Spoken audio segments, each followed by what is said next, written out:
Standing mic 20 मिनिटं आहे. 20 हां. श्रीराम. श्रीमन्महागणाधिपतये नमः. श्री सरस्वत्यै नमः. श्री गुरुभ्यो नमः. सर्वदेवेभ्यो नमो नमः. रघुनाथ स्मरोनी कार्य करावे, ते तात्काळ सिद्धी पावे. करता राम म्हणावे आभ्यंतरी, धर्माच्या करिता आम्हास जगती रामानी धाडियले.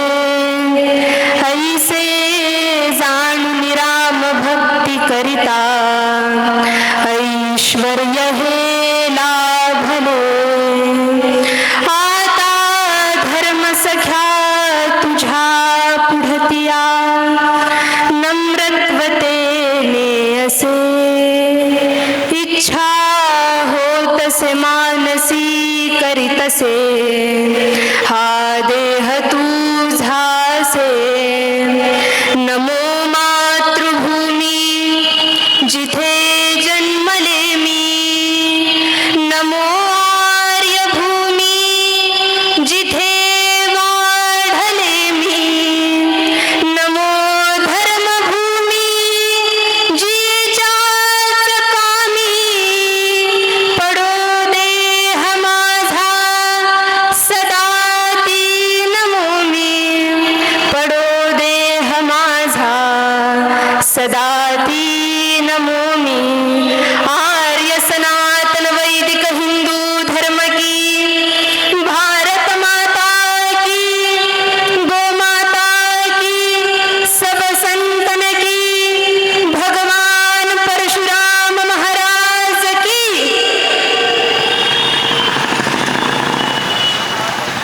आज खरोखरच तुम्हा सर्व मंडळींसमोर वाकसेवा करताना प्रचंड आनंद होतोय. त्याचे दोन कारण म्हणजे, पहिलं कारण, ज्या व्यासपीठावर मोठमोठ्या संतांचं, मोठमोठ्या रथी महारथींचं अधिष्ठान लाभलंय, त्या व्यासपीठावर उभं राहून माझ्यासारख्या बालिकेला तुम्हा संतांची सेवा करता यावी, यासारखी दुसरी कोणती संधी नाही. आणि दुसरी महत्त्वाची गोष्ट म्हणजे, मंडळी, आज या कार्यक्रमाला डोक्याला मेहंदी लावणाऱ्या लोकांपेक्षा हाताला मेहंदी लावणाऱ्या लोकांची संख्या जास्ती आहे. अर्थात आज म्हाताऱ्या लोकांपेक्षा, रिटायर लोकांपेक्षा देखील तरुण तडफदार लोकांची संख्या प्रचंड आहे. आज समाजाचा विचार कसा झालाय माहिती का? धर्म कार्य करायचं, राष्ट्र कार्य करायचं तर रिटायरमेंट आल्यावरच करायचं. 60-65 आली की धर्म कार्याला लागायचं. पण मंडळी, खरोखर मी एक प्रश्न विचारते, मला उत्तर देताल? समजा तुम्हाला तुमच्या आवडत्या व्यक्तीला एखादं सुंदर असं गुलाबाचं फूल द्यायचंय, तुम्ही ते फूल कसं देताल हो? ताजं टवटवीत फ्रेश फूल देताल की चुरगळलेलं, मळलेलं, गळलेलं फूल देताल? सगळ्यांनी उत्तर द्यायचंय. बरोबर, ताजं टवटवीत फ्रेश फूल आपण त्या व्यक्तीला देऊ. मंडळी, मला सांगा, जर आपल्या आवडत्या व्यक्तीला आपल्याला सुंदर फूल द्यायचं झालं तर आपण ते ताजं टवटवीत फ्रेश देतो. जर तर हा देह ज्या भगवंताने आपल्याला दिलाय, हा देह ज्या धर्मभूमीने आपल्याला दिलाय, तो देह ह्या राष्ट्रभूमीला अर्पण करण्यासाठी ताजा टवटवीत फ्रेश का नाही बरं अर्पण करायचा? सुरगळलेला, मळलेला, गळालेला, वृद्ध झालेला देह का बरं अर्पण करायचा? म्हणूनच आज वाकसेवा सुरुवात करत असतानाच संघटनेचं महत्त्व सांगण्याचा प्रयत्न करते. आपल्या धर्म कार्यासाठी माणसांची फार गरज आहे, अत्यंत गरज आहे. कोणता एक प्रतिभान व्यक्ती धर्मकार्य पुढे नेऊ शकत नाही. इथं सगळ्यांनी द्राक्षे खाल्लेत का हो? ग्रेप्स खाल्लेत का आतापर्यंत? कोणी द्राक्षाच्या बागामध्ये जाऊन आले का? मी एक दिवस द्राक्षाच्या बागेमध्ये गेलो होतो. त्या द्राक्षाच्या बागेमध्ये 2 प्रकारचे द्राक्ष ठेवले होते. एक म्हणजे सुंदर असे घड असलेले द्राक्ष आणि दुसऱ्या पेटीमध्ये विखुरलेले सुट्टे असे द्राक्ष ठेवले होते. त्या बागेतल्या माळी काकांना विचारलं की काका, ह्या द्राक्षांचा भाव काय हो? तेव्हा ते काका म्हणाले, हे पेटीतले घडातले द्राक्ष आहेत ना, घडा असणारे द्राक्ष आहेत ना, ते द्राक्ष 60 रुपये किलोनी तू घेऊन जा. आणि म्हटले ते दुसऱ्या पेटीतले ते फुकट घेऊन जा. मी म्हटले घडाचे द्राक्ष मला तुम्ही 60 रुपये किलोनी देताय आणि सुट्टे द्राक्ष तुम्ही मला फुकट देताय, असं का बरं? तेव्हा त्या काकांनी दिलेलं उत्तर प्रत्येक हिंदूने ऐकण्यासारखं आहे. ते काका म्हणाले, ताई, हे दोन्ही द्राक्ष एकाच झाडाला उगलेत. ह्या दोन्ही द्राक्षाची चव एकच सारखी आहे. म्हणले मग तरी देखील ह्याच्यामध्ये फरक का बरं? तेव्हा ते काका म्हणाले, जेव्हा हे द्राक्ष एकत्र येतात, संघटित होतात आणि त्यांचं घड जेव्हा तयार होतो ना, तेव्हा जाऊन त्या द्राक्षांना किंमत प्राप्त होते. आणि जेव्हा ते द्राक्ष सुट्टे होतात, विखुरले जातात, तेव्हा त्या द्राक्षाला बाजारपेठेत देखील काही किंमत राहत नाही. मंडळी, मला सांगा, क्षुल्लक असणाऱ्या द्राक्षांमध्ये जेव्हा संघटन निर्माण होतं, तेव्हा जाऊन त्याला किंमत प्राप्त होते. तर त्याचप्रमाणे अत्यंत प्रज्ञावान असणारा हा आपला हिंदू समाज जेव्हा संघटित होईल, तेव्हा किती किंमत प्राप्त होईल आपल्या देशामध्ये? आपला संपूर्ण हिंदू समाज विश्वगुरुपदावर जाऊन पोहोचेल. इतकं संघटनाचं महत्व आहे. पण आपल्या हिंदू समाजात झालं काय माहिती का? आपल्या हिंदू समाजामध्ये लोकसंख्येची फार कमतरता भासायला लागली आहे. आपण सगळ्यांनी दृष्टांत ऐकलंच आहे अकोल्याला. परत एकदा सांगते, माझे मुंबईला 7 दिवस कीर्तन होते. मुंबईची अशी ही गर्दी चालू होती. माझं कीर्तन जिथं होतं, त्या कीर्तनाच्या शेजारीच एक सुंदर असा रोड चाललेला होता. त्या रोडवर सिग्नल लावलेले होते आणि माझ्या कीर्तनाला बराच वेळ होता, म्हणून त्या अपार्टमेंटमधून मी डोकावून ते मुंबईची गर्दी पाहत होते. आणि मुंबईची गर्दी पाहत असताना झालं काय माहिती? त्या मुंबईच्या भरधाव गर्दीमध्ये एक मुसलमान स्त्री आपल्या पोरांची टोळीच्या टोळी घेऊन त्या मुंबईच्या रोडवर थांबलेली होती. रोडला सिग्नल होता. सिग्नल लागला, ती बाई आपली 2 मुलं कडेवर घ्यायची आणि रस्त्याच्या पल्याड नेऊन सोडायची. सिग्नल सुटला की परत रस्त्याच्या पल्याड यायची. अशी तिची धावपळ चालू. 2 पोरं कडेवर घ्यायची, सिग्नल सुटला की रस्त्याच्या पल्याड नेऊन पोरांना सोडायची. तिची ही दमछाक पाहून त्या रोडच्या ट्रॅफिक हवालदारला तिची दया आली आणि त्या ट्रॅफिक हवालदारनी काय करावं? त्या मुसलमान बाईचे 2 पोरं कड्यावर घ्यावी, सिग्नल सुटला की रस्त्याच्या पल्याड नेऊन सोडावी आणि ते 2 पोरं कडेवरून खाली सोडताना तो ट्रॅफिक हवालदार आपल्या खिशातला रुमाल काढत घाम पुसत पुसत त्या मुसलमान बाईला म्हणला, बहन जी, अगले वक्त आते समय आधे ही बच्चे लेके आना. तेव्हा ती बाई आपला बुरखा हटवून म्हणती, भाई जी, ये तो आधे ही है, आधे तो घर पे रखे आई हूं. ही परिस्थिती परधर्मीयांची. पण आपल्या हिंदू समाजाची कशी गती हो? आपल्या हिंदू समाजाचे विचार कसे? आम्ही 2 आणि आमचे 2, आम्ही 2 आणि आमचे 2, आमचाच होतोय चौकोन, चौकोनातून जातात 2 आणि उरलेल्यांना आधार कोण? अशी परिस्थिती आपल्या धर्माची. तर मंडळी, सांगा बरं, कस काय आपल्या धर्माची ध्वजा पुढे जाणार? एका संतांना एका व्यक्तीने प्रश्न विचारला की आपला हिंदू धर्म विश्वगुरु व्हावा, यासाठी काय करावं? तेव्हा त्या अत्यंत भगवत भक्त असणाऱ्या संतांनी उत्तर दिलं की बाळ, आपल्या हिंदू धर्मामध्ये डोके वाढले रे वाढले, आपला हिंदू धर्म पुढे जाणार म्हणजे जाणार. म्हणून संघटनाचं फार महत्व आहे. आज एवढी गर्दी पाहून फार आनंद झाला. नाहीतर बाकीच्या ठिकाणी कसं असतं माहिती का? भोजनाला 60, भजनाला 8 आणि धर्म कार्यासाठी आले तर आले, नाहीतर चल हट, अशी परिस्थिती बाकीच्या ठिकाणी असते. पण आज एवढी गर्दी कोणामुळे दिसते हो? आज ही गर्दी दिसते ह्या निस्वार्थ कार्यकर्त्यांमुळे. लंकेशण्याची अपेक्षा न धरता ह्या मंडळींनी इतक्या प्रेमानं इतक्या निष्ठेनं धर्मकार्य केलं आणि परशुराम भगवंतांनी वरद हस्त यांच्यावर ठेवला, म्हणून ही आपल्या धर्माची गर्दी आपल्याला दिसते. खरं तर आज मला परशुराम भगवंतांच्या जन्मप्रसंगासाठी बोलवण्यात आलं होतं. आपण दरवर्षीच परशुराम भगवंतांचा जन्म कशा प्रकारे झाला ते ऐकत असतो. प्रश्न असा पडतो की दरवर्षी परशुराम भगवंतांचा जन्म, त्यांचा प्रसंग तो का बरं ऐकायचा हो? का बरं ऐकायचा परशुराम भगवंतांचा जन्म कसा झाला? आपल्या घरात पितळाचे भांडे असतात, बरोबर? पितळाचे भांडे पहिल्या दिवशी घासून ठेवले आणि 6व्या दिवशी पाहिल्यावर कसे दिसतात बरं?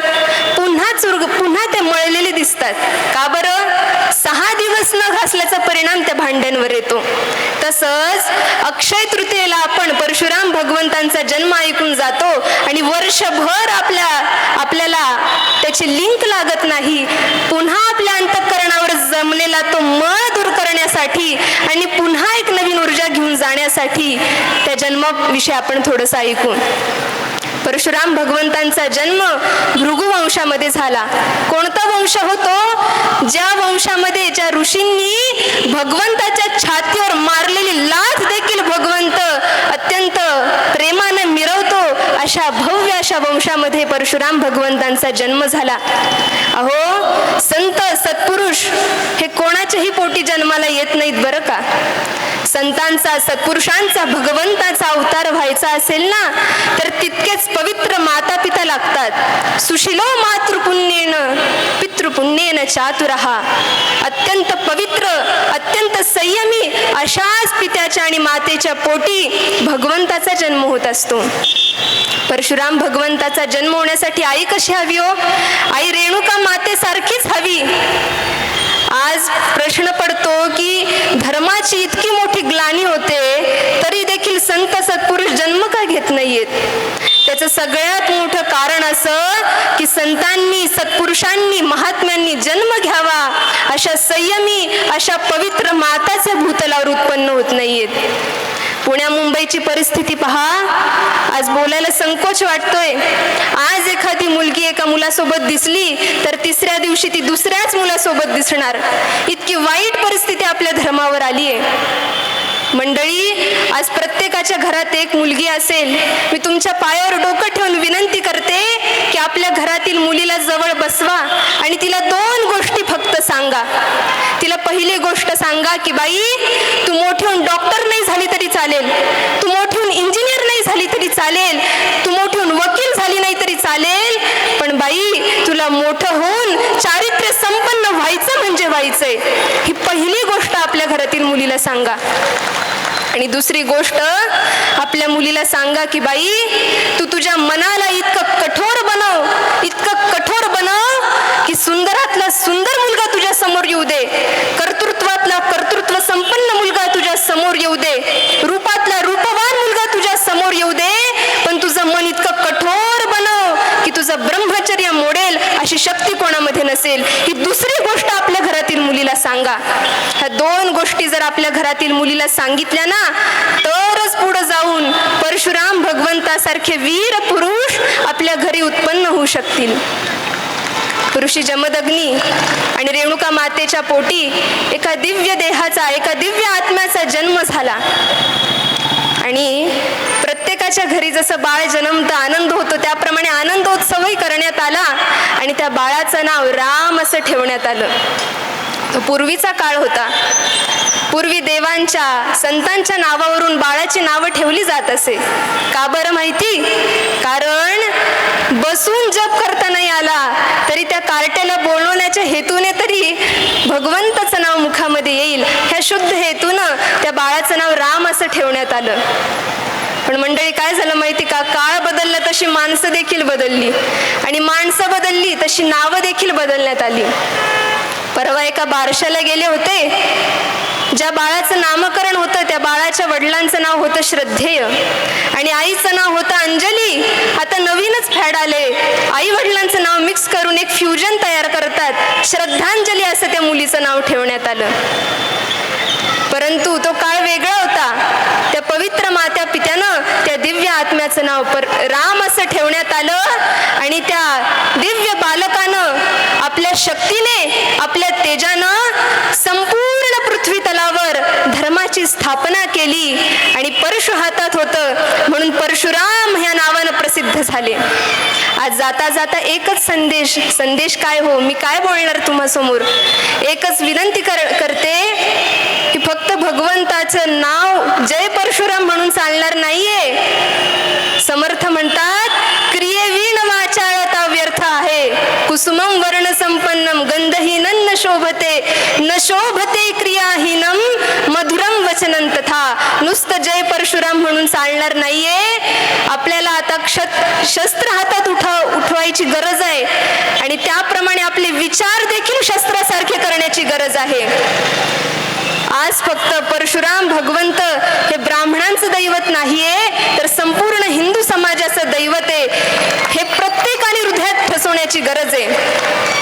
आज हिंदूंमध्ये वाढणारी फूट, ती फूट जर आपल्याला दूर करायची असेल ना तर प्रत्येकानं आपल्या जातीपातीला सोडून फक्त एकच धर्म, हिंदू धर्मासाठी जगण्याची गरज आहे. म्हणून प्रत्येकानं परशुराम भगवंतांचा आदर्श डोळ्यासमोर ठेवावा आणि आपलं कार्य करत राहावं. ते आपल्यावर कृपाशीर्वाद करण्यासाठी कायम सज्जच आहेत. एवढं म्हणते, सर्व संतांच्या चरणी नमन करते. काही चुकलं माकलं असेल तर त्या दासीच्या पदरीचं आणि काही चांगलं वाटलं असेल तर माझ्या सद्गुरुनाथांनी मला शिकवलं ते बोलण्याचा प्रयत्न केला. श्रीराम समर्थ. धन्यवाद रेणुकाताई. खरं तर हा कार्यक्रम जेव्हा आता सुरू झाला तेव्हा त्या माझ्याजवळ आल्या आणि मला म्हणाल्या मला किती वेळ दिला आहे. मला खूप मनापासून वाटत होतं की वेळेचं बंधन नाही आहे, तुम्ही कितीही बोलू शकता. आणि आत्ता मी जे काही परिचय त्यांचा देताना, अजून परिचय त्यांचा द्यायचा आहे मला, पण मी जे सांगितलं की सरस्वतीचा वास आहे जिच्या जिभेवर, असा भास होतो आणि तो भास तुम्हालाही नक्कीच झाला असेल. प्रेक्षक हो, आता थोड्याच वेळापूर्वी जत विधानसभा मतदारसंघाचे अत्यंत लाडके आमदार माननीय श्री गोपीचंदजी पडळकर यांचं इथे आगमन झालेलं आहे. आपण जोरदार टाळ्या वाजवून त्यांचं स्वागत करूया. श्री परशुराम प्रतिष्ठान अहिल्यानगर यांचा दृष्टिकोन नेमका काय आहे आणि कुठल्या उद्देशाने ते कार्यरत आहे हे समजून घेण्यासाठी आपण एक चित्रफित बघणार आहोत.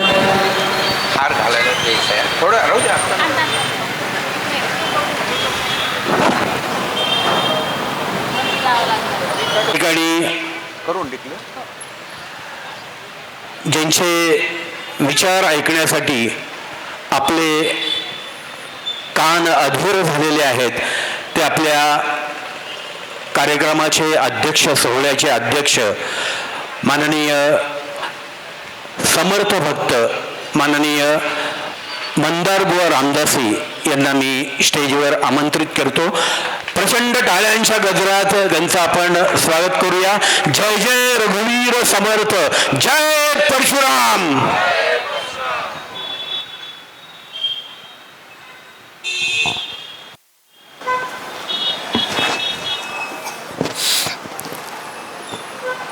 श्रीराम.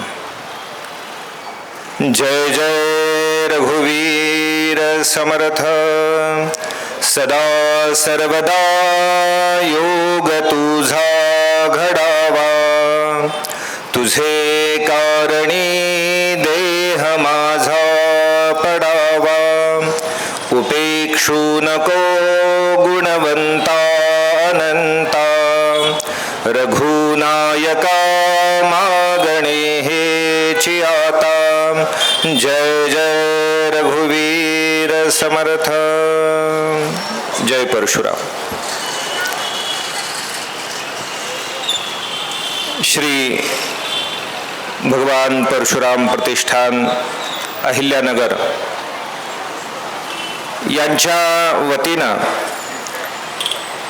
प्रतिवार्षिक भगवान परशुराम जयंतीचा होणारा हा जो उत्सव आहे, या उत्सवाच्या प्रसंगी उपस्थित असलेले पूजनीय निसळ गुरुजी,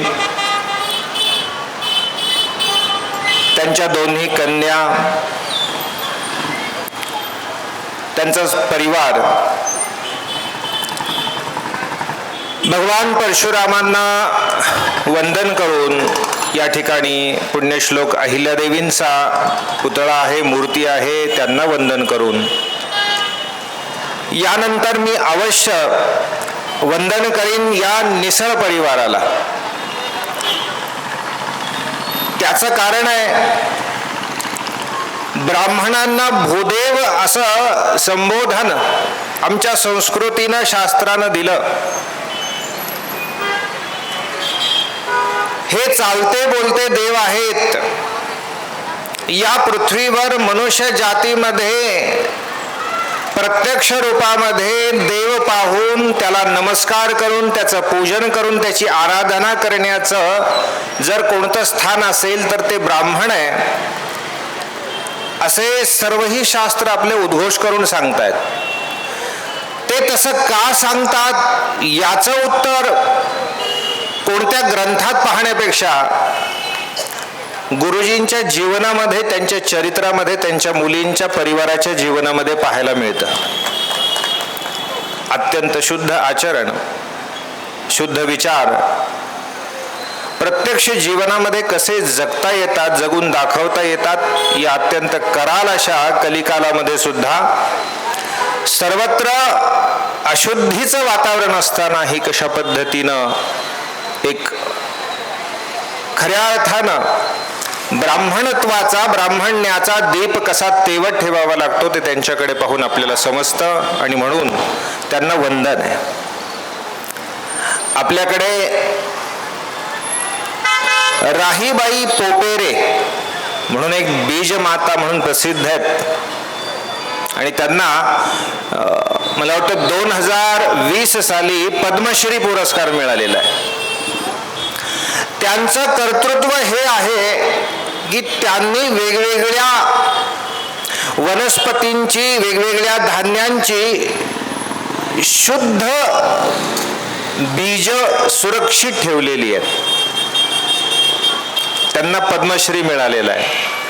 मला वाटतं निसळ गुरुजींसारख्या ब्राह्मणांना सुद्धा असे 1000 पद्मश्री त्यांच्या वरून ओवाळून टाकले पाहिजेत, कारण त्यांनी वनस्पतींची बीज शुद्ध ठेवली, ती संरक्षित ठेवली. यांनी माणसाचं शुद्ध बीज आज त्या मूळ रूपामध्ये ठेवलेलं आहे. आणि तुमच्यासारखे परिवार आहेत म्हणून कलियुगामध्ये भगवान श्री कल्कींचा अवतार होणार आहे अशी शाश्वती वाटते. कारण तो अवतार ब्राह्मणाच्या कुळात होईल असं शास्त्र सांगतं. आणि ज्या अर्थी ब्राह्मणाच्या कुळात तो होणार आहे त्या अर्थी शुद्ध बीज ब्राह्मणाचं तोपर्यंत टिकणार आहे याची शाश्वती आपल्याला भगवंतच देतो. आणि त्यातून शुद्ध वर्ण व्यवस्था टिकवावी असाही अप्रत्यक्ष संदेश आपल्याला मिळतो. मुद्दा भगवान परशुराम जयंतीचा आहे.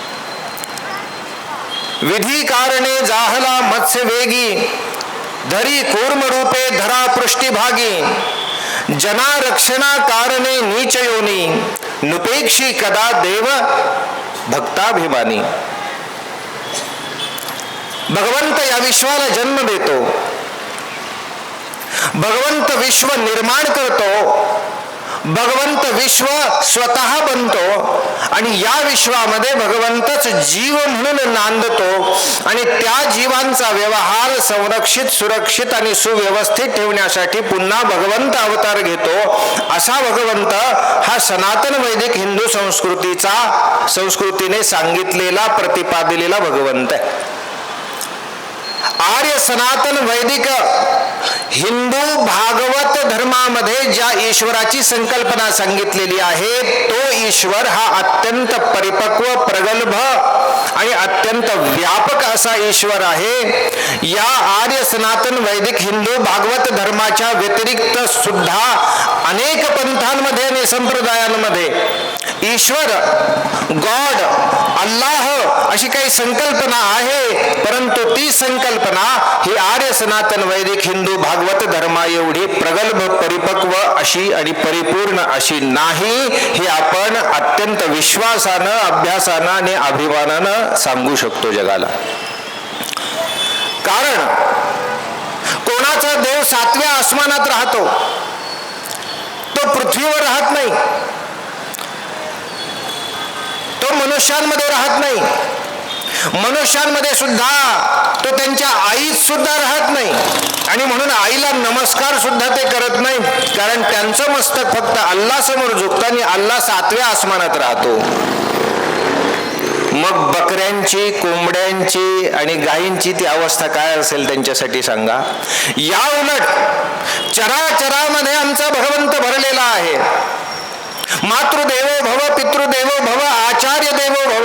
एवढंच नव्हे तर तिथी न सांगून आमच्या दारात दत्त म्हणून उभा राहिलेला सुद्धा पाहुणा, अतिथी, तोही आमच्यासाठी देव असतो. एवढंच नाही तर शुनीचैव शोभाकेच पंडिता समदर्शिनः. आम्ही कुत्र्यातही पाहतो त्या भगवंताला, आम्ही हत्तीतही पाहतो, आम्ही वैदिक ब्राह्मणामध्येही पाहतो, आम्ही भगवंत सर्वत्र पाहतो, कारण ती आम्हाला आमच्या धर्मानं दिलेली शिकवण आहे. आर्य सनातन वैदिक हिंदू धर्म हा खऱ्या अर्थानं नैसर्गिक धर्म आहे. तो निसर्गाचा धर्म आहे, तो या सृष्टीचा धर्म आहे, तो या विश्वाचा खरा धर्म आहे. तो खऱ्या अर्थानं मानव धर्म आहे, आणि केवळ मानव धर्मच नाही, तोच खरा विश्व धर्म आहे. आणि म्हणून या विश्वामध्ये चराचर सृष्टीच्या कल्याणासाठी जर कोणता धर्म अस्तित्वात राहणं आवश्यक आहे, तर तो धर्म आहे आज ज्याला आपण हिंदू धर्म म्हणून म्हणतो, तो हिंदू धर्म. परंतु आमच्या शास्त्रग्रंथांमध्ये हिंदू धर्माचं हिंदू हे नाव क्वचित कुठेतरी आढळतं, क्वचित आढळतं. आणि त्यामुळे अनेकांचा असा समज झालेला आहे की आमच्या धर्माला हिंदू हे नाव परकीयांनी दिलेलं आहे आणि ते हिणवण्यासाठी दिलेलं आहे. अभ्यासाचा विषय आहे. हिंदू धर्माचं हिंदू हे सुद्धा नाव शास्त्रांमध्ये मिळतं. तरी सुद्धा जरा खोल विचार केला तर आम्हाला असं दिसून येतं की आज आपण ज्याला हिंदू धर्म असं म्हणतो, त्याला पूर्वी सर्वत्र सर्व शास्त्र ग्रंथांमध्ये सनातन धर्म असं म्हटलेलं आहे. आपलं मूळ नाव जे आहे ते सनातन असं आहे. श्रीमद भागवतामध्ये मी मुद्दाम हा मुद्दा आज का मांडतोय, कारण हिंदू धर्मद्रोह्यांनी, राष्ट्रद्रोह्यांनी हिंदू संस्कृतीचा, हिंदू धर्माचा आणि हिंदू राष्ट्राचा नाश करणारी जी विचारधारा आहे, त्यांनी आज या महाराष्ट्रामध्ये एक नवीनच पिल्लू सोडून दिलेलं आहे की वारकरी धर्म, वारकरी संप्रदाय हा